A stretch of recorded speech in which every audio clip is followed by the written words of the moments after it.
Quand mon mari s'est levé de la table de Noël et a dit que je devrais disparaître de sa vie, je n'ai pas pleuré. Quand ma belle-mère a ajouté que Noël serait bien meilleur sans moi et sans mon fils de 10 ans, je n'ai pas supplié.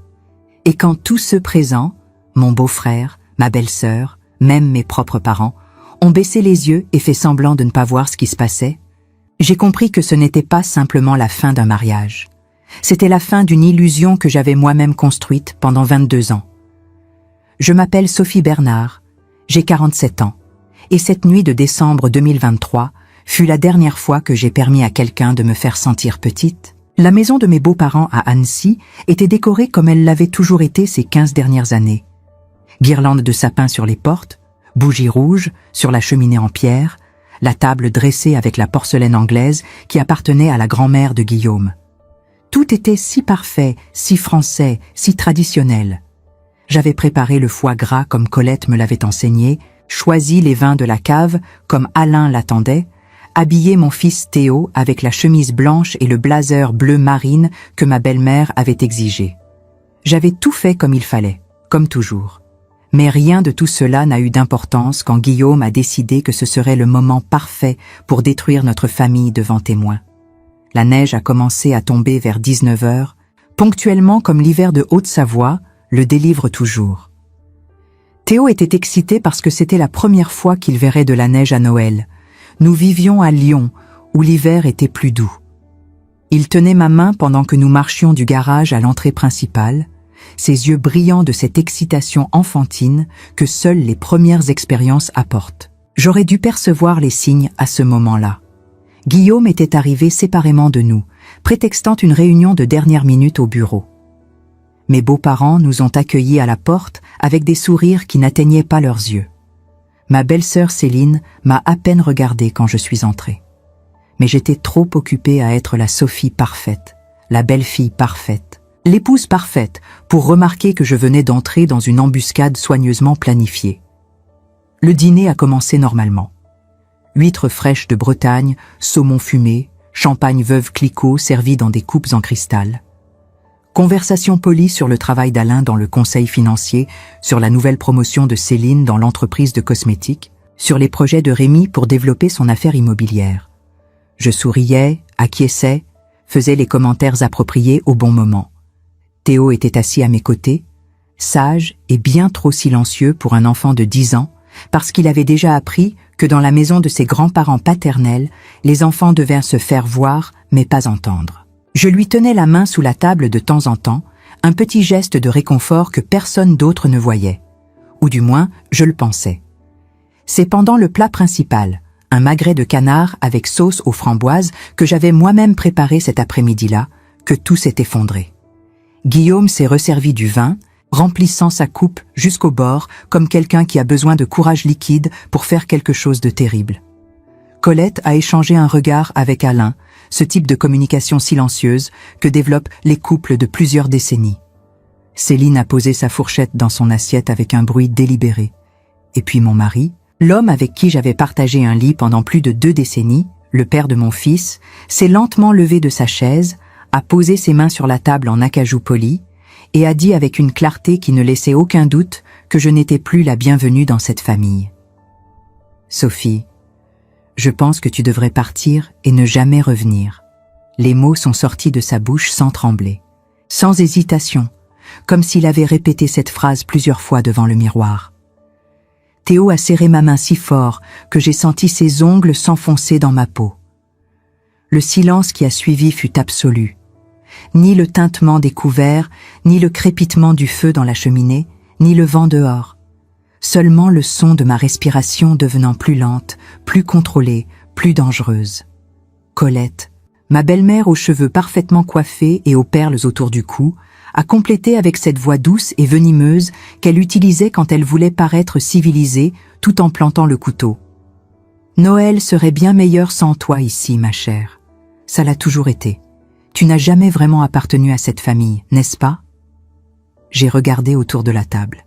Mon beau-frère Rémi étudiait son assiette comme si c'était la chose la plus fascinante du monde. Céline avait un sourire satisfait sur les lèvres, voyant enfin la belle-sœur qu'elle avait toujours enviée être remise à sa place. Et mes propres parents, Claude et Michel, que j'avais invités à ce dîner en croyant que ce serait une célébration d'union familiale, étaient paralysés sur leur chaise, incapables de me défendre, incapables de dire un seul mot en ma protection. C'est à ce moment que j'ai compris, ce n'était une surprise pour personne, sauf pour moi et Théo. Tous savaient, tous étaient d'accord. Tous attendèrent de voir comment je réagirais à l'humiliation publique. Théo a commencé à pleurer doucement à mes côtés, ces pleurs contenus d'un enfant qui apprend trop tôt à ne pas faire de bruit quand il souffre. J'ai essuyé ses larmes avec la serviette en lin brodé qui avait coûté 50 €, celle-là même que Colette tenait à utiliser uniquement lors d'occasions spéciales.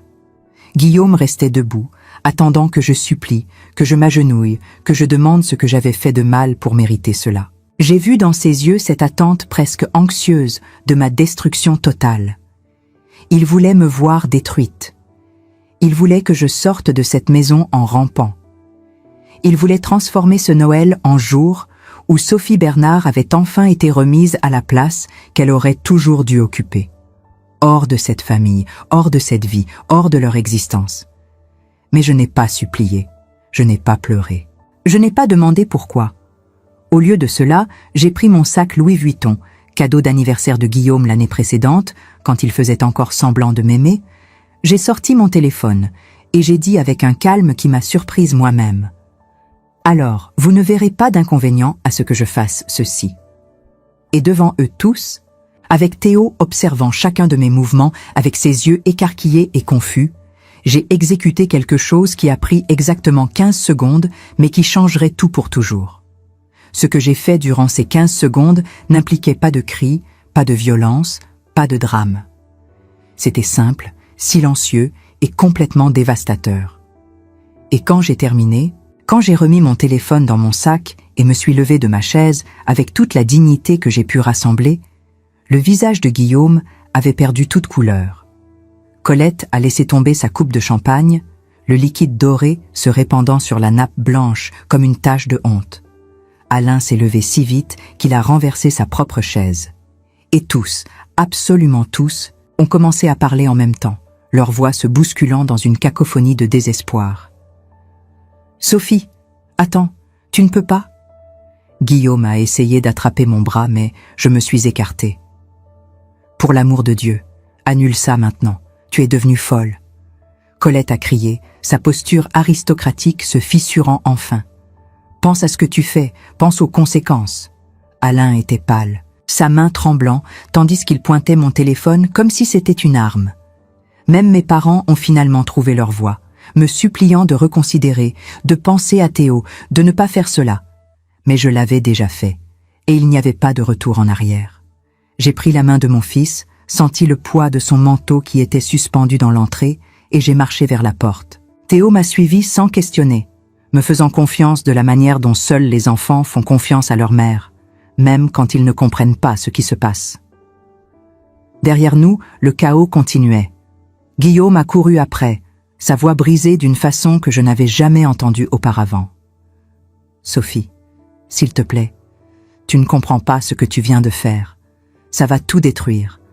Je t'en supplie. » Je me suis retournée sur le seuil de la porte, la neige tombant maintenant plus fort dehors, et j'ai regardé cet homme que j'avais aimé pendant 22 ans. « Tu m'as demandé de partir et de ne jamais revenir, » j'ai dit, ma voix ferme malgré le cœur brisé. Tu as obtenu ce que tu voulais. Mais rappelle-toi, Guillaume, c'est toi qui as choisi de faire cela devant notre fils. C'est toi qui as décidé de détruire cette famille lors d'un dîner de Noël. Et maintenant, tu vas vivre avec les conséquences de ce choix pour le reste de ta vie. Nous sommes sortis dans la nuit glacée, d'Annecy, Théo et moi, laissant derrière nous la chaleur de la cheminée, les cris de désespoir et la famille que je pensais être mienne. La neige collait à nos cheveux, sur ma robe bleue que Colette avait critiquée, sur le blazer bleu marine de Théo. Je ne savais pas où nous allions. Je ne savais pas comment j'expliquerais à mon fils ce qui venait de se passer. Je ne savais pas comment nous survivrions à ce qui viendrait après. Mais je savais, avec une certitude absolue qui brûlait dans ma poitrine, que je ne serais plus jamais la Sophie qui accepte des miettes d'amour, qui ne serait plus jamais la femme qui baisse la tête face à l'humiliation, qui ne serait plus jamais invisible dans ma propre vie. Parce que durant ces 15 secondes que j'ai prises pour faire ce que j'ai fait, je n'ai pas seulement détruit le Noël parfait qu'ils avaient planifié, j'ai détruit l'illusion de contrôle qu'ils avaient sur moi. Et ils le savaient. Tous le savaient. Qu'est-ce que Sophie a fait en seulement 15 secondes qui a transformé une humiliation en vengeance?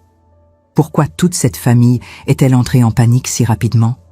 Et plus important encore, quel secret se cachait derrière ce dîner de Noël apparemment parfait? Ce que je découvrirais dans les heures suivantes changerait non seulement ma vie, mais révélerait une vérité si choquante sur les personnes que j'aimais, que je ne pourrais plus jamais regarder en arrière de la même manière. Vous savez, pendant que vous écoutez cette histoire maintenant, peut-être assise chez vous, en train de boire votre café, ou en faisant vos tâches du jour, je veux que vous sachiez que vous n'êtes pas seul. Si vous avez déjà vécu quelque chose de similaire, si vous vous êtes déjà senti invisible, non valorisé, laissez un commentaire ici en bas pour me dire d'où vous m'écoutez. Partagez avec moi un petit bout de votre histoire. Et si ce récit touche votre cœur d'une manière ou d'une autre, appuyez sur ce bouton « J'aime » pour que davantage de femmes comme nous puissent trouver cette chaîne et savoir qu'elles ne sont pas seules. Nous sommes nombreuses, nous sommes fortes, et nos histoires méritent d'être entendues.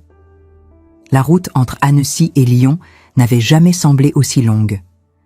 Théo s'était endormi sur le siège passager de ma Peugeot, son visage encore marqué par les traces de larmes séchées. Je conduisais lentement, prudemment, malgré l'urgence qui brûlait dans ma poitrine, parce que mon fils avait besoin que je reste entière, que je reste forte, que je reste la seule ancre stable dans ce naufrage que son père avait provoqué. Mon téléphone vibrait sans arrêt dans mon sac, 37 appels manqués de Guillaume, 15 messages de Colette, 8 de mes propres parents. Je n'ai répondu à aucun. Pas encore. Pas avant d'être prête. Ce que j'avais fait durant ces 15 secondes fatidiques n'était pas de la magie, ni de la folie. C'était simplement la vérité, libérée au monde d'une manière que Guillaume n'aurait jamais pu prévoir. Vous voyez, pendant 22 ans de mariage, j'avais été la femme invisible, celle qui souriait pendant que son mari construisait sa carrière brillante d'avocat fiscaliste, celle qui élevait leur fils pendant qu'il travaillait jusqu'à tard dans son cabinet prestigieux du centre de Lyon, celle qui organisait les dîners parfaits pour ses associés et clients importants.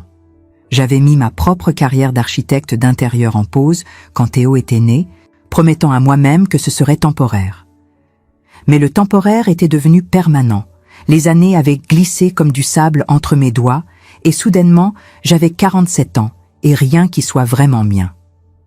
Ce que Guillaume ne savait pas, ce que personne dans cette famille arrogante ne savait, c'était que durant toutes ces années où il me traitait comme un meuble décoratif, j'observais, j'écoutais, j'archivais. Les conversations à voix basse entre Guillaume et Alain sur les comptes offshore aux îles Caïmans. Les discussions entre Colette et Céline sur les fausses factures qui permettaient à la société familiale d'échapper à l'impôt. Les documents que Guillaume laissait négligemment sur son bureau à la maison, croyant que sa petite femme était trop occupée avec ses magazines de décoration pour comprendre la complexité des montages fiscaux frauduleux.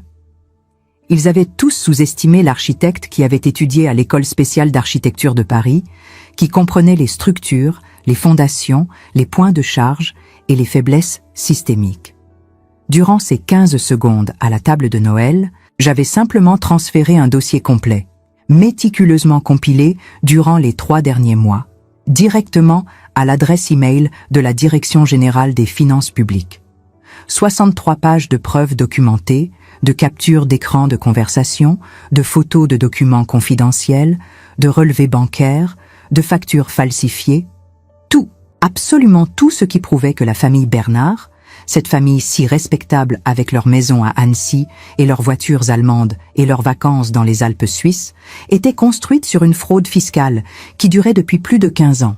Des millions d'euros dissimulés au fisc.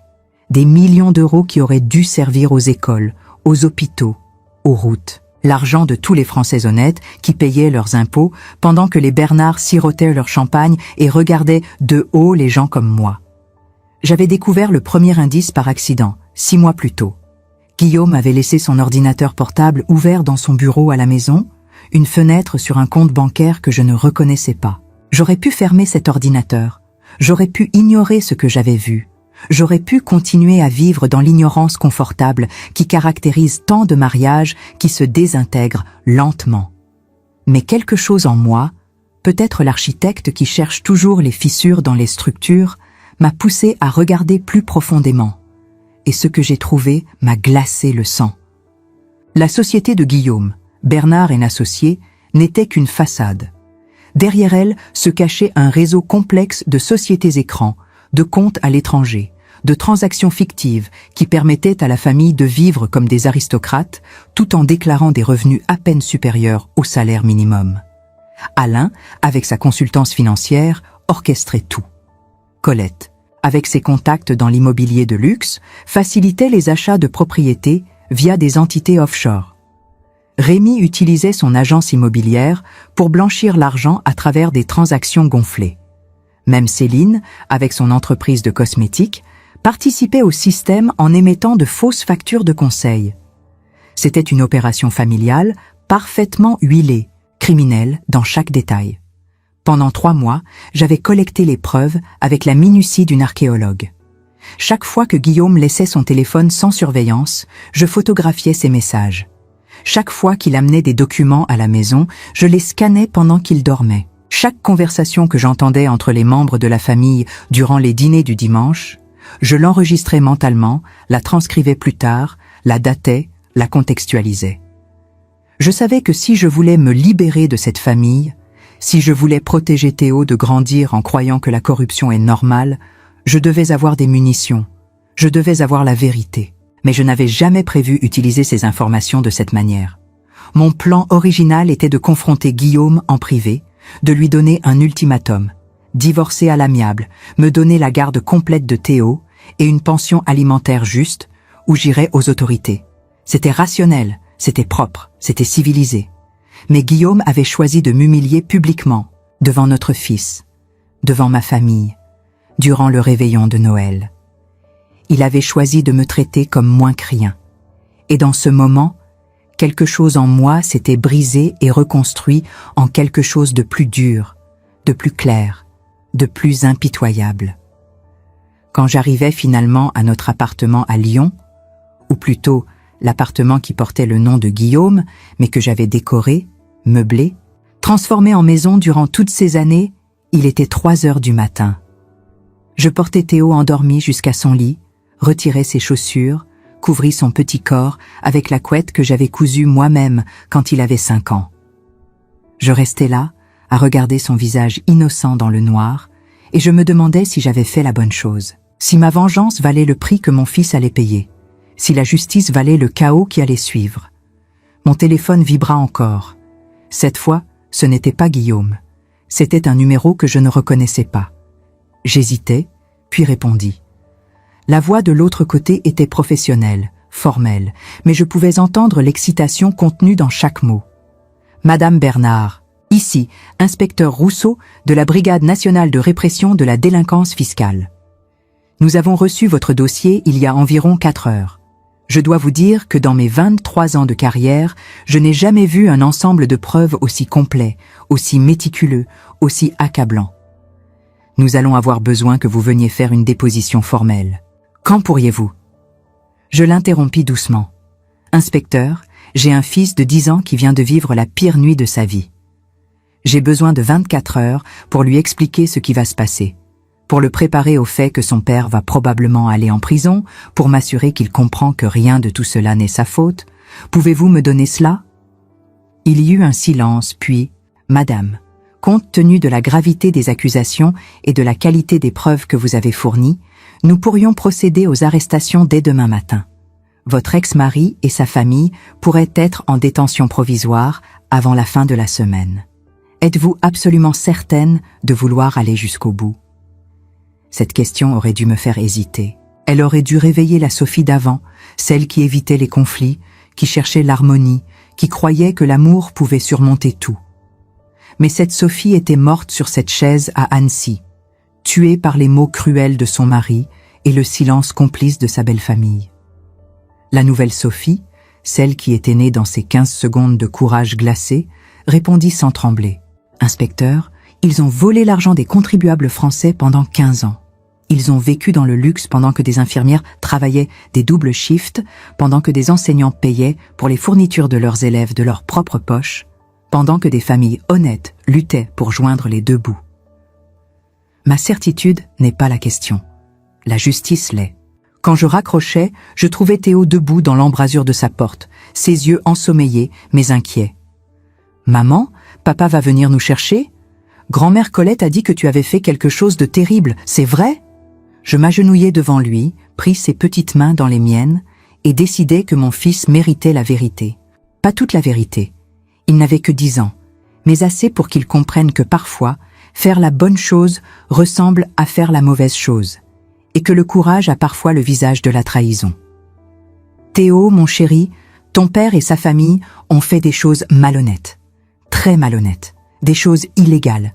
Et moi, je les ai dénoncées aux autorités. Cela signifie que les prochains mois vont être très difficiles. Les gens vont parler. Il y aura peut-être des caméras, des journalistes. Tes camarades à l'école vont peut-être dire des choses méchantes. Mais je veux que tu saches quelque chose d'important. Il me regardait avec cette intensité qui me brisait le cœur, attendant mes mots comme s'ils pouvaient réparer son monde fracturé. Je veux que tu saches que dire la vérité, même quand c'est dur, même quand ça fait mal, même quand ça détruit des choses que tu aimais, c'est toujours le bon choix.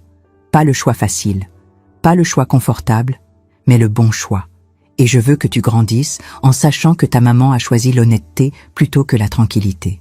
Que ta maman a choisi de te montrer qu'on ne reste pas silencieux face à l'injustice, même quand c'est notre propre famille qui la commet. Théo pleura alors, vraiment pleura, et je le serrai contre moi pendant que tout ce qu'il avait retenu durant ce dîner cauchemardesque se déversait en sanglots. Mais entre les larmes, il murmura quelque chose qui me donna la force de continuer. « Je suis fière de toi, maman. Même si j'ai peur, je suis fière. » Le lendemain matin, mon téléphone explosa avec les nouvelles. Guillaume avait été arrêté à 6 heures dans son bureau. Alain et Colette à leur domicile à Annecy. Rémi à son agence, Céline à son entreprise. Les titres des journaux étaient sensationnels. Réseau de fraude fiscale démantelé grâce au témoignage d'une épouse. Les montants évoqués donnaient le vertige. Plus de 8 millions d'euros détournés sur 15 ans. Les commentaires sur les réseaux sociaux étaient divisés. Certains me traitaient de traîtresse, d'opportuniste, de femme amère qui détruisait sa famille par vengeance. D'autres me voyaient comme une héroïne civique, une lanceuse d'alerte, une femme courageuse qui avait choisi le bien public plutôt que la loyauté conjugale. Mais ce que ces commentateurs ne comprenaient pas, ce que Guillaume hurlant depuis sa cellule de garde à vue ne comprenait pas, ce que Colette sanglotant devant les caméras ne comprenait pas, c'est que cela n'avait jamais été à propos de vengeance. C'était à propos de dignité. C'était à propos de regarder mon fils dans les yeux et savoir que je lui avais montré qu'il y a des choses plus importantes que la paix familiale, qu'il y a des principes qui valent la peine de perdre son confort, qu'il y a une différence entre être aimé et être valorisé, et que j'avais passé 22 ans à confondre les deux. Ma mère appela finalement, sa voix brisée par les sanglots. « Sophie, qu'est-ce que tu as fait? Comment vas-tu survivre? Comment vas-tu payer les factures? Guillaume était notre sécurité, notre stabilité. » Je l'interrompis, ma voix plus dure que je ne l'avais jamais utilisée avec elle. « Maman, cette sécurité était construite sur le dos des gens honnêtes. Cette stabilité était une illusion. Et si tu ne peux pas voir ça, si tu ne peux pas comprendre pourquoi j'ai fait ce que j'ai fait, alors tu es aussi complice qu'eux dans ton silence. » Le silence qui suivit fut long, pesant. Puis ma mère dit quelque chose qui me surprit. « Tu as raison. Mon Dieu, Sophie, tu as raison. Je me suis tue hier soir parce que j'avais peur. Peur de la confrontation, peur de perdre la relation avec tes beaux-parents. Peur de compliquer les choses. Mais regarder mon petit-fils pleurer pendant que tu te faisais humilier et ne rien dire. C'est la chose la plus lâche que j'ai jamais faite. Je suis désolée. Je suis tellement désolée. » Ce pardon inattendu me brisa d'une manière que la cruauté de Guillaume n'avait pas réussi.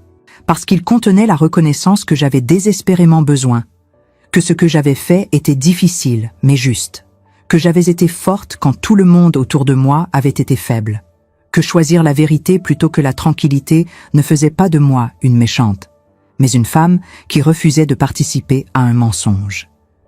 Mais l'histoire était loin d'être terminée. Parce que 3 jours plus tard, je reçus une visite qui changerait tout encore une fois.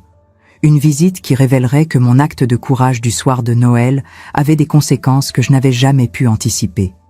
Et que parfois, la vérité qu'on libère a ses propres secrets, ses propres surprises, ses propres retournements qui transforment les victimes en guerrières et les fins en nouveaux commencements.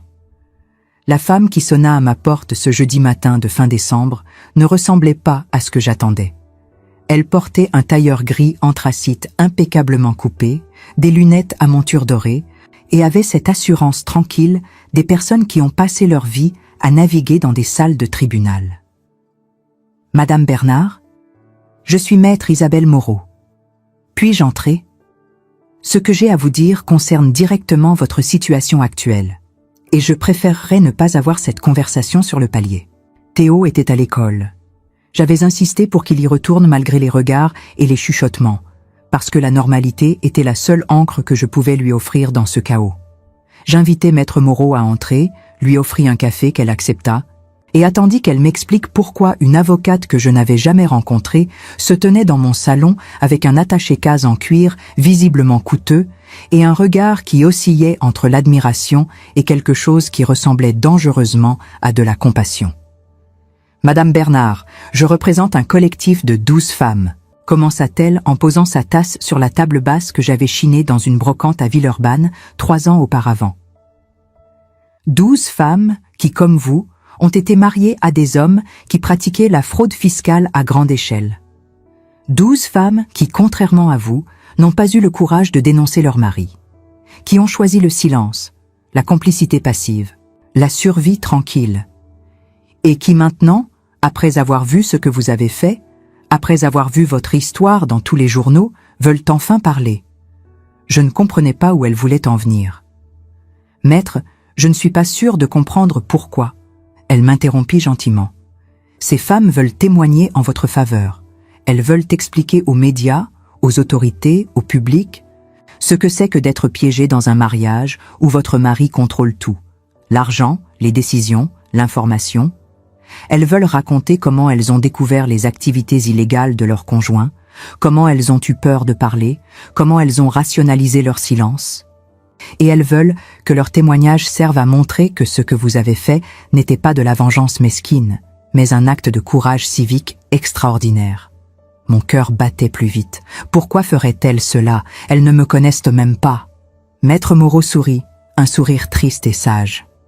Parce que vous avez fait ce qu'elles auraient dû faire. Parce que vous leur avez montré qu'il est possible de choisir l'intégrité plutôt que le confort. Parce que chacune de ces femmes vit avec la honte de savoir qu'elle a fermé les yeux pendant que son mari volait des millions. Et parce qu'elles veulent que leurs filles, leurs nièces, leurs petites filles grandissent dans un monde où des femmes comme Sophie Bernard existent et sont célébrées, pas condamnées. Elle ouvrit son attaché-case et en sortit un dossier épais. Mais je ne suis pas ici seulement pour vous parler d'elle. Je suis ici pour vous représenter légalement. Guillaume va essayer de vous détruire financièrement, émotionnellement, juridiquement. Il va prétendre que vous étiez complice, que vous saviez tout depuis le début, que vous ne parlez maintenant que parce que votre mariage s'est effondré. Il va se battre pour la garde de Théo, alléguant que vous êtes une mère instable qui a traumatisé son fils en détruisant sa famille. Il va mobiliser les meilleurs avocats que l'argent peut acheter. Et croyez-moi, même en prison, il a accès à beaucoup d'argent caché.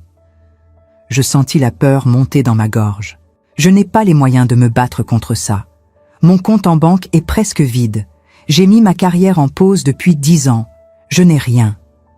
Vous avez quelque chose de beaucoup plus précieux que l'argent, répondit Maître Moreau, avec une intensité qui me fit me redresser. Vous avez la vérité. Vous avez l'opinion publique qui commence à basculer en votre faveur.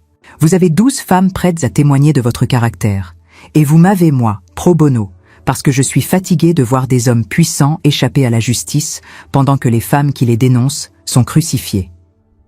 Les jours qui suivirent furent un tourbillon d'activités légales, médiatiques, émotionnelles. Maître Moreau organisa une conférence de presse où 3 des 12 femmes, visages floutés, voix modifiées, racontèrent leurs histoires.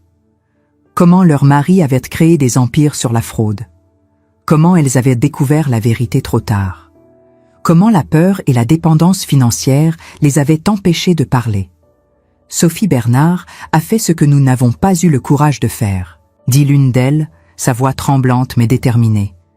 Elle a mis la justice avant sa sécurité personnelle. Elle mérite notre soutien, pas notre condamnation. L'opinion publique commença à changer. Les commentaires sur les articles de presse devinrent plus sympathiques. Des groupes de femmes organisèrent des manifestations de soutien devant le palais de justice où Guillaume et sa famille attendaient leur procès. Une pétition en ligne pour que je reçoive une protection légale spéciale en tant que lanceuse d'alerte recueillit plus de 100 000 signatures en 48 heures. Des journalistes demandèrent des interviews, voulant connaître mon histoire, comprendre mon parcours, explorer ce qui pousse une femme à détruire sa propre vie pour défendre un principe. Mais ce n'était pas facile. Théo rentrait de l'école avec des histoires de camarades qui disaient que j'étais une traîtresse, que j'avais envoyé son père en prison parce que j'étais méchante, que notre famille était maintenant la honte de Lyon. Je le tenais pendant qu'il pleurait, lui expliquais encore et encore que faire ce qui est juste est parfois douloureux, que grandir signifie apprendre que le monde n'est pas divisé en gentils et méchants, mais en personnes qui choisissent le courage et personnes qui choisissent la facilité. Un soir, alors que je préparais le dîner, des pâtes simples avec de la sauce tomate, loin des festins élaborés que je cuisinais quand j'essayais encore d'impressionner ma belle famille, Théo me demanda « Maman, est-ce que papa t'aimait vraiment ?» La question me frappa comme un coup de poing. Comment répondre honnêtement sans détruire l'image que mon fils avait de son père? Comment équilibrer la vérité et la protection? Je pense que ton père m'aimait à sa manière, répondis-je finalement, choisissant mes mots avec soin. Mais son amour était conditionnel. Il m'aimait tant que j'étais la femme qu'il voulait que je sois, silencieuse, obéissante, invisible. Quand j'ai commencé à avoir mes propres opinions, mes propres valeurs, mon propre sens de ce qui est juste et faux, cet amour s'est évaporé. Et ça m'a appris quelque chose d'important, Théo.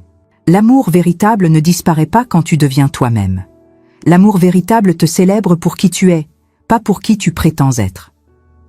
Il réfléchit à cela pendant un long moment, puis dit quelque chose qui me fit pleurer.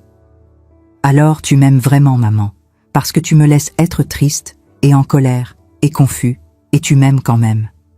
En janvier, le procès préliminaire commença. Guillaume et sa famille plaidèrent non coupables, naturellement.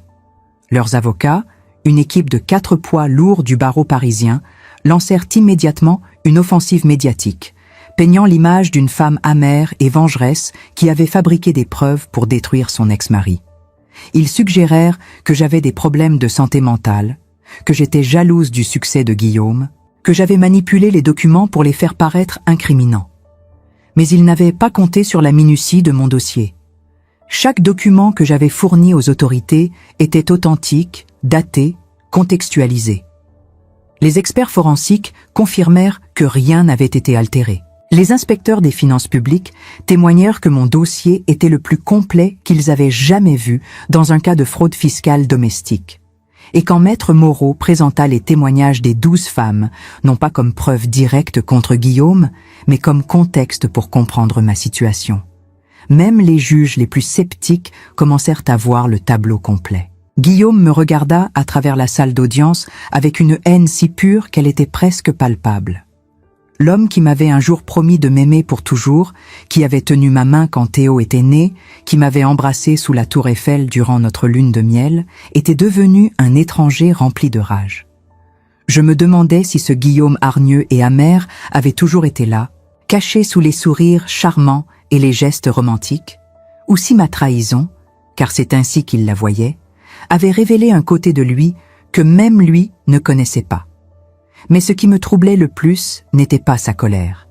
C'était son incapacité totale à comprendre pourquoi j'avais fait ce que j'avais fait.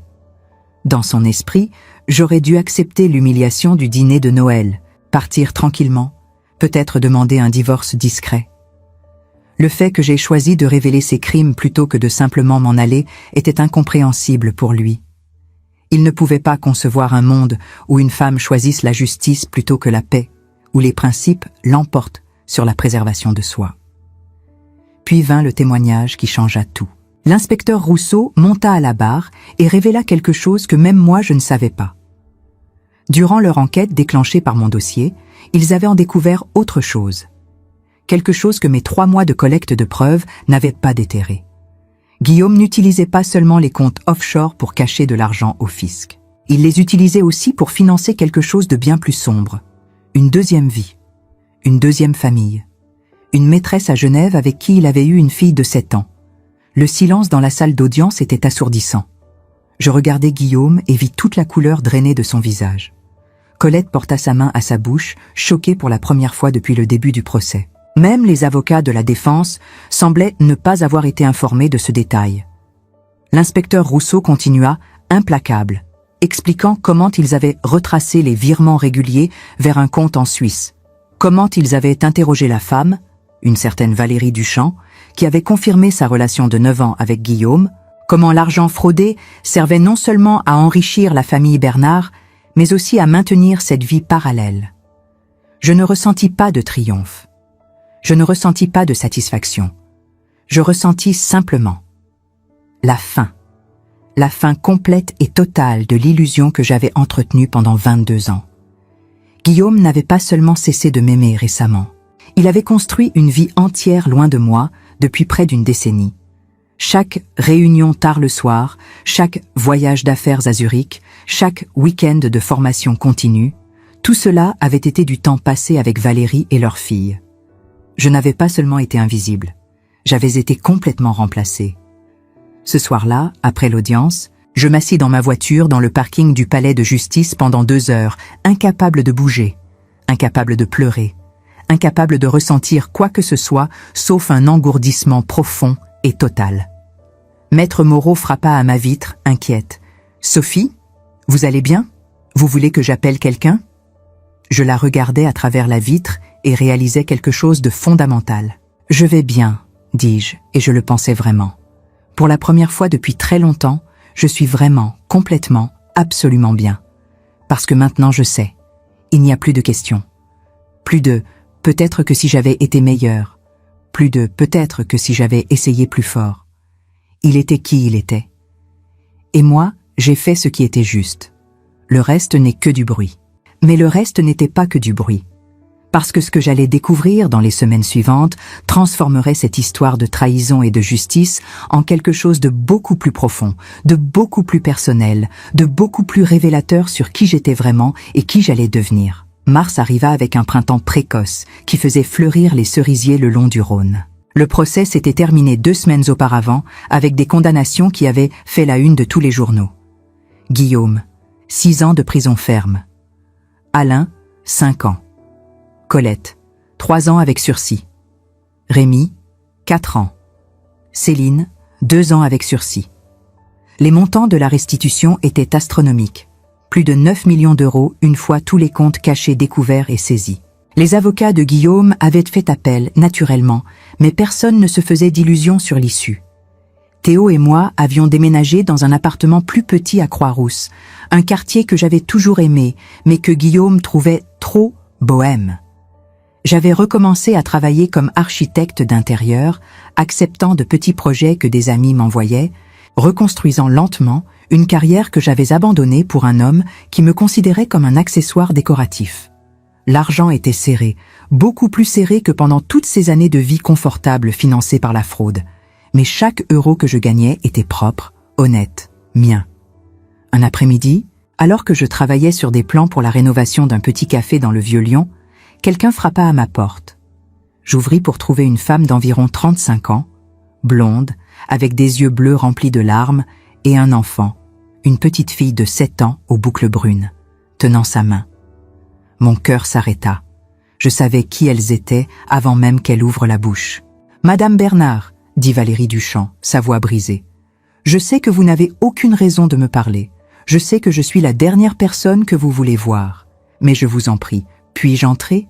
J'ai quelque chose que vous devez savoir. Quelque chose à propos de Guillaume que même moi je viens juste de découvrir. Quelque chose qui vous concerne directement. » Chaque fibre de mon être me criait de claquer la porte. C'était la maîtresse, la femme pour qui Guillaume m'avait trahi pendant 9 ans. La mère de l'enfant qu'il avait eu pendant que je croyais être sa seule famille. mais quelque chose dans ses yeux, une douleur qui reflétait la mienne, une confusion qui résonnait avec ce que j'avais ressenti ces derniers mois, me fit reculer et les laisser entrer. Nous nous assîmes dans mon petit salon, un silence inconfortable s'installant entre nous. La petite fille, Emma, appris-je, regarda autour d'elle avec curiosité, probablement en se demandant qui j'étais et pourquoi sa mère pleurait. Valérie prit une profonde inspiration et commença à parler, et ce qu'elle me dit fit voler en éclats chaque certitude que je pensais avoir. « Guillaume m'a menti », commença-t-elle. « Pendant 9 ans, il m'a dit qu'il était divorcé de vous, qu'il y avait eu une séparation amère, que vous lui avez interdit de voir son fils, qu'il attendait juste que Théo soit plus vieux pour formaliser les arrangements légaux. Je ne savais pas, je jure devant Dieu, Sophie, je ne savais pas qu'il était encore marié avec vous, que vous viviez toujours ensemble, que vous croyiez toujours avoir un mariage intact. Je sentis la rage monter, brûlante et amère. Et vous le croyez ? 9 ans. Et vous n'avez jamais questionné pourquoi il ne pouvait vous voir que certains week-ends ? Pourquoi il n'y avait jamais de photos de vous deux ensemble ? Pourquoi Emma n'avait jamais rencontré sa supposée grand-mère Colette ? Elle baissa la tête, la honte colorant ses joues. Je sais comment ça semble. Je sais à quel point j'ai été naïve, stupide, pathétique. Mais Guillaume était... Il était tellement convaincant. Il avait des réponses pour tout. Son travail était exigeant, sa famille était compliquée, les arrangements légaux prenaient du temps. Et je l'aimais. Mon Dieu, je l'aimais tellement que je voulais croire chaque mensonge qu'il me racontait. « Pourquoi êtes-vous ici, Valérie ?» Ma voix était plus dure que je ne l'avais voulu, mais je ne pouvais pas me forcer à être douce avec la femme qui avait partagé le lit de mon mari pendant presque une décennie. Elle sortit une enveloppe de son sac. Parce qu'après l'arrestation de Guillaume, après que tout soit sorti au grand jour, j'ai commencé à fouiller dans ses affaires qu'il gardait dans notre appartement à Genève. Et j'ai trouvé ceci. C'est un testament daté d'il y a 3 ans. Un testament que Guillaume a fait sans en parler, ni à vous, ni à moi. Et ce qu'il contient. Sophie, vous devez le lire. Je pris l'enveloppe avec des mains tremblantes. À l'intérieur se trouvait un document légal de 15 pages, rédigé en jargon juridique dense.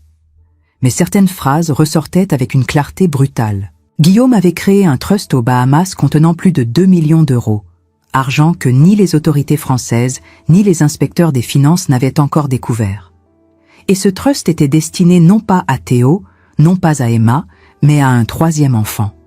Un garçon de 12 ans, vivant à Monaco avec sa mère, une certaine Patricia Renaud. Le document me glissa des mains. « Il y en a une autre ? Un autre enfant ?» Valérie hocha la tête, ses larmes coulant librement maintenant. J'ai contacté Patricia après avoir trouvé ça. Elle ne savait rien de moi, rien de vous, rien d'Emma. Guillaume lui avait dit la même histoire, qu'il était divorcé, que c'était compliqué, que bientôt il pourrait être une vraie famille. Son fils s'appelle Lucas, il a 12 ans, et il ressemble exactement à Théo. Je me levai, marchant vers la fenêtre, regardant Lyon s'étendre devant moi, cette ville que j'avais appelée maison pendant tant d'années sans vraiment la connaître. 3 femmes, 3 enfants. Une vie tissée de mensonges si complexes, si élaborés, si méticuleusement maintenus qu'aucune de nous n'avait jamais soupçonné les autres. Guillaume n'était pas seulement un fraudeur fiscal. Il était un fraudeur existentiel, un homme qui avait créé des réalités parallèles et les avait toutes habitées simultanément, passant de l'une à l'autre avec la facilité d'un acteur changeant de costume. « Pourquoi me montrez-vous cela ?» demandai-je finalement, ma voix à peine plus qu'un murmure. « Qu'est-ce que vous voulez que je fasse ?» Valérie se leva, s'approchant de moi mais gardant une distance respectueuse. « Je veux que nous dénoncions ce trust aux autorités, ensemble. Je veux que cet argent qu'il a volé, qu'il a caché, qu'il destinait à un fils qu'il voyait peut-être 3 fois par an, soit restitué au gouvernement français. Je veux que Guillaume sache que nous ne sommes plus ses victimes silencieuses, que nous 3, vous, moi et Patricia, refusons de jouer son jeu plus longtemps. » Je la regardais vraiment pour la première fois. Elle n'était pas l'ennemie que j'avais imaginé. Elle était juste une autre femme que Guillaume avait utilisée, manipulée, trahie. Une autre femme qui avait cru ses mensonges parce qu'elle voulait croire en l'amour. Une autre femme qui maintenant, face à la vérité horrible de qui il était vraiment, choisissait la justice plutôt que l'autoprotection. « D'accord, dis-je. Contactez Patricia. Dites-lui que je veux la rencontrer. Et ensuite, nous irons ensemble à l'inspecteur Rousseau. » Les 3 femmes de Guillaume Bernard, unies non pas par son amour, mais par son mensonge. Et cette fois, il ne pourra pas nous séparer. Nous monter les unes contre les autres, ou faire de nous des ennemis, parce que nous savons maintenant ce qu'il est, et nous refusons de porter sa honte. La semaine suivante, nous nous sommes rencontrés toutes les 3 dans un café discret près de la gare Part-Dieu. Patricia était une femme élégante, d'environ 40 ans, avec cette assurance tranquille des personnes qui ont réussi professionnellement, mais portent des blessures émotionnelles profondes. Son fils Lucas était avec elle, un garçon mince avec les mêmes yeux noisettes que Théo, la même inclinaison de la tête quand il réfléchissait. Voir ces 2 frères qui ne se connaissaient pas, qui avaient été maintenus séparés par les mensonges de leur père, me brisa et me fortifia en même temps. Nous parlâmes pendant 4 heures. Nous comparâmes nos histoires, nos expériences, nos souvenirs de Guillaume. Les similitudes étaient dérangeantes, les mêmes promesses, les mêmes excuses, les mêmes patterns de manipulation.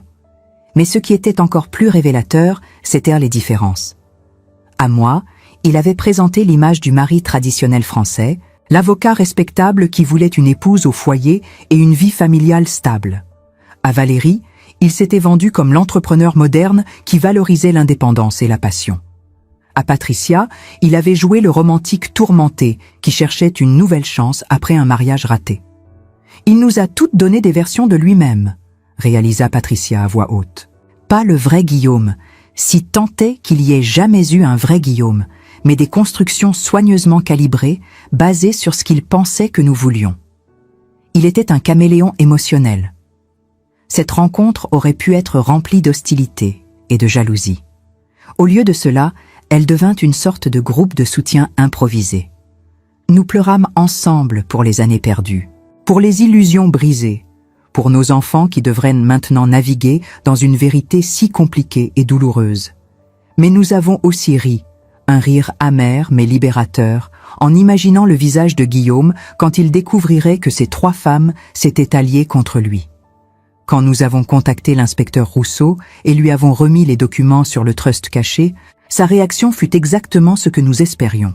« Madame, dit-il avec un respect évident dans la voix, dans ma carrière, j'ai vu beaucoup de choses, mais je n'ai jamais vu 3 femmes transformées de victimes à témoins clés avec une telle grâce et détermination. Ce trust représente des preuves supplémentaires de fraude qui pourraient ajouter 2 ou 3 ans à la sentence de Monsieur Bernard. Êtes-vous toutes prêtes à témoigner en cours si nécessaire ?» Nous avons répondu à l'unisson « Oui ». Le procès supplémentaire eut lieu en mai. Cette fois, Guillaume ne me regardait même plus. Il fixait le sol. Ses avocats, visiblement épuisés, d'essayer de défendre l'indéfendable. Quand le juge prononça la sentence révisée, 8 ans et demi de prison ferme, restitution complète de tous les fonds cachés, interdiction d'exercer comme avocat, je ressentis finalement quelque chose qui ressemblait à de la paix. Pas du bonheur, pas de la vengeance satisfaite. Juste. La paix de savoir que la justice, même imparfaite, même tardive, avait finalement eu son mot. Mais ce n'était pas la fin de l'histoire, parce que quelque chose de remarquable commença à émerger de ce chaos. Valérie, Patricia et moi, 3 femmes qui auraient trop dû être ennemies, sommes devenues amies. Pas immédiatement, pas facilement, mais graduellement. Nous organisions des rencontres régulières où Théo, Emma et Lucas pouvaient apprendre à se connaître en tant que frères et sœurs. Nous partagions nos expériences, nos peurs, nos espoirs pour l'avenir. Nous nous soutenions mutuellement à travers les moments difficiles, les cauchemars de nos enfants, les regards de jugement dans les supermarchés, les articles de presse qui continuaient à disséquer notre histoire. Un jour, pendant que nos enfants jouaient ensemble au parc de la Tête d'Or, Patricia dit quelque chose qui captura parfaitement ce que nous avions toutes ressenti.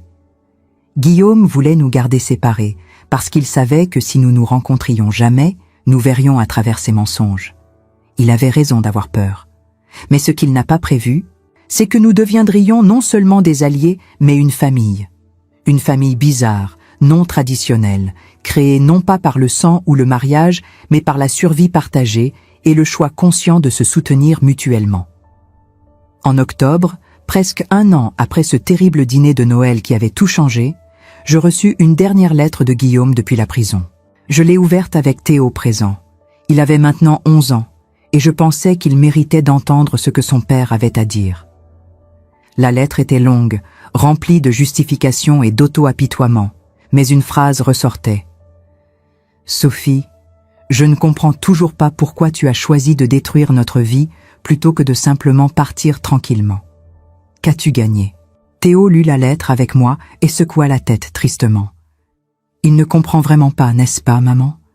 Il ne voit toujours pas ce qu'il a fait de mal. »« Non, mon chéri, répondis-je. Il ne voit pas, et peut-être qu'il ne verra jamais. » Certaines personnes sont tellement investies dans leur propre narration qu'elles ne peuvent pas voir la vérité même quand elle est directement devant elles. « Mais toi, tu as gagné quelque chose, non ?» Théo me regarda avec cette sagesse qui dépassait son âge. « Tu as gagné ta liberté. Tu as gagné de savoir qui tu es vraiment. Et tu m'as appris que c'est acceptable de perdre des choses, même de grandes choses comme une maison confortable et une famille apparemment parfaite. Si les garder signifie perdre ton intégrité. » Je serrai mon fils contre moi, submergé par l'amour et la fierté. Il avait raison. Je n'avais pas juste gagné ma liberté. J'avais gagné ma dignité. J'avais gagné le respect de moi-même. J'avais gagné la capacité de me regarder dans le miroir chaque matin et savoir que j'avais fait ce qui était juste, même quand c'était dévastateur. J'avais gagné une nouvelle famille, Valérie, Patricia, Emma et Lucas, qui comprenèrent ma douleur parce qu'ils l'avaient vécue aussi. J'avais gagné une carrière qui se reconstruisait lentement, mais solidement. J'avais gagné la certitude que mes valeurs étaient plus importantes que mon confort. Ce Noël-là, presque exactement un an après celui qui avait changé tout, nous avons célébré ensemble, les 3 mères et nos 3 enfants.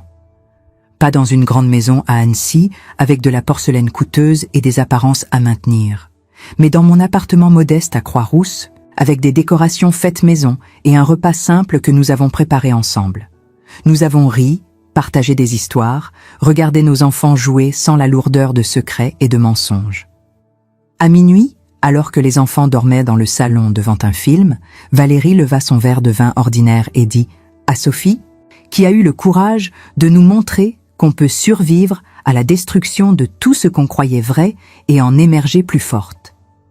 Patricia ajouta « Et à toutes les femmes qui choisissent la vérité plutôt que la tranquillité, qui refusent de porter la honte des hommes qui les ont trahis, qui transforment leur douleur en pouvoir. » Je regardais ces 2 femmes qui auraient dû être mes ennemies et qui étaient devenues mes sœurs dans cette guerre étrange contre un homme qui nous avait toutes trompées. Je pensais à ce dîner de Noël horrible où j'avais été humiliée devant ma famille. Je pensais aux 15 secondes qui avaient tout changé. Je pensais au long chemin depuis cette nuit de neige et de larmes jusqu'à ce moment de chaleur et de solidarité. « Non, dis-je finalement, ma voix ferme. Ne me célébrez pas comme si j'étais quelqu'un de spécial.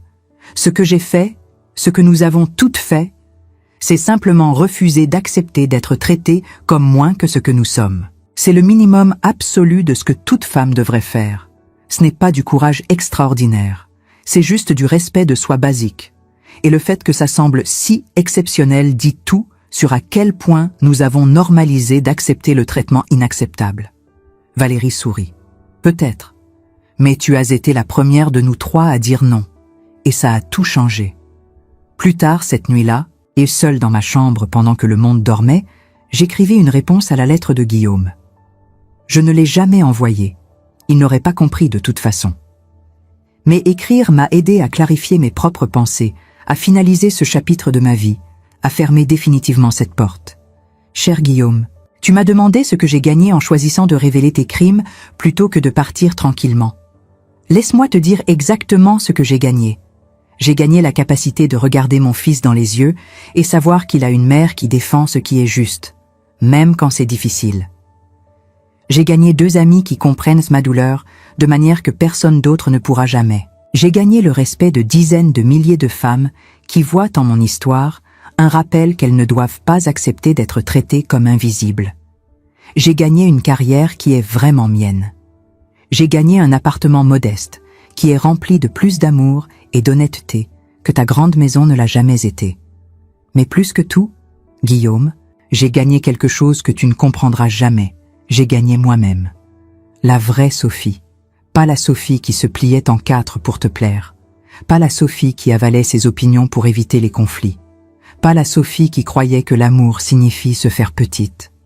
La Sophie qui sait que sa valeur ne dépend pas de l'approbation de quelqu'un d'autre. La Sophie qui choisit l'intégrité plutôt que le confort. La Sophie qui refuse de vivre dans le mensonge même quand la vérité est dévastatrice. C'est ce que j'ai gagné. Et comparé à ça, ce que j'ai perdu, la maison, l'argent, l'illusion de sécurité, ne compte pas du tout. Tu m'as demandé de partir ce soir de Noël, et je suis parti.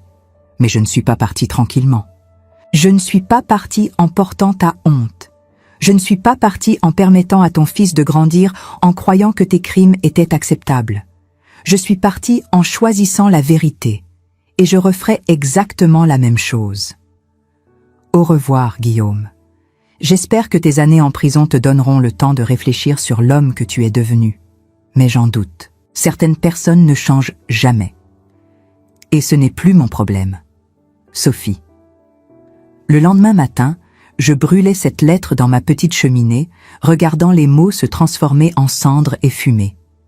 C'était symbolique, probablement trop dramatique, mais ça me donna une sensation de fermeture que j'avais désespérément besoin. Aujourd'hui, 3 ans après ce terrible dîner de Noël, ma vie est méconnaissable de ce qu'elle était. Je dirige maintenant ma propre petite firme d'architecture d'intérieur, spécialisée dans la rénovation d'espaces pour des femmes qui recommencent leur vie après des divorces difficiles. Théo, maintenant 14 ans, est un garçon remarquable qui défend ses camarades victimes de harcèlement et qui parle ouvertement avec ses amis de l'importance de l'intégrité. Il voit son père une fois par mois, dans la prison. Son propre choix, parce qu'il dit qu'il veut comprendre comment quelqu'un devient ce que Guillaume est devenu, pour s'assurer de ne jamais prendre ce chemin. Valérie a déménagé à Lyon pour être plus proche de nous, et Emma et Théo sont devenus très proches, ses frères et sœurs qui auraient dû grandir ensemble. Patricia vient nous rendre visite régulièrement de Monaco, et Lucas passe maintenant une partie de ses vacances avec nous. Nous formons une famille étrange, créée par des circonstances extraordinaires, mais nous sommes une famille quand même. Unis par le traumatisme, mais renforcés par le choix conscient de transformer cette douleur en quelque chose de positif. Je donne parfois des conférences maintenant, dans des groupes de femmes, dans des organisations civiques, dans des universités, sur le lancement d'alerte, sur le courage, sur ce que signifie choisir l'intégrité, quand tout en vous crie de choisir la facilité. Les jeunes femmes m'approchent après ces discours avec des larmes dans les yeux, me racontant leurs propres histoires de relations toxiques, de familles qui les réduisent au silence, de situations où elles savent que quelque chose est mal mais ont peur de parler. Je leur dis toujours la même chose. Le courage n'est pas l'absence de peur. C'est choisir de faire ce qui est juste malgré la peur. Et vous êtes plus forte que vous ne le croyez. Ce que j'ai appris durant ces 3 années difficiles mais transformatrices, c'est que les histoires de trahison et de perte peuvent devenir des histoires de renaissance et de force, que les fins peuvent être des commencements, que perdre tout ce que vous pensiez définir votre vie peut vous libérer pour découvrir qui vous êtes vraiment, que parfois, la plus grande gentillesse que vous pouvez vous faire est de refuser d'accepter le traitement inacceptable, même quand ce refus coûte tout. Guillaume sera libéré dans 4 ans. Je ne sais pas ce qui se passera alors, comment il réagira, s'il aura changé ou appris quelque chose de ses années en prison. Mais je sais ceci. Quelle que soit sa réaction, je serai prête. Parce que je ne suis plus la Sophie qui l'a humilié ce soir de Noël. Je suis la Sophie qui a transformé cette humiliation en action, qui a choisi la justice plutôt que la paix, qui a refusé de porter la honte de ses crimes, qui a découvert que perdre tout peut paradoxalement vous donner tout ce qui compte vraiment. Et à toutes les femmes qui lisent cette histoire, qui vivent peut-être leur propre version de ce que j'ai vécu, je veux dire ceci. Vous n'êtes pas invisible. Vous n'êtes pas sans valeur. Vous n'êtes pas obligé d'accepter les miettes d'amour, de respect ou de dignité que quelqu'un d'autre choisit de vous donner. Vous avez le pouvoir de dire non. Vous avez le droit de choisir la vérité même quand elle est dévastatrice. Vous avez la force de reconstruire même quand tout semble détruit. Cette nuit de Noël où Guillaume m'a dit de partir et de ne jamais revenir, il pensait me détruire. Il pensait que je mendirais, que je ramperais, que j'accepterais mon humiliation avec grâce et silence. Au lieu de cela, en 15 secondes simples mais puissants, j'ai choisi de ne plus jamais accepter d'être traité comme invisible. Et ce choix terrifiant, coûteux, douloureux mais juste, a sauvé ma vie. Pas ma vie physique, mais ma vie en tant que personne avec dignité, valeur, intégrité. Alors oui, Guillaume, je suis partie, mais je ne suis pas partie tranquillement. Et je ne suis pas partie seule. Je suis partie en emportant avec moi la vérité, la justice et le refus absolu de continuer à vivre dans ton mensonge. Et c'est le plus grand cadeau que je me sois jamais fait.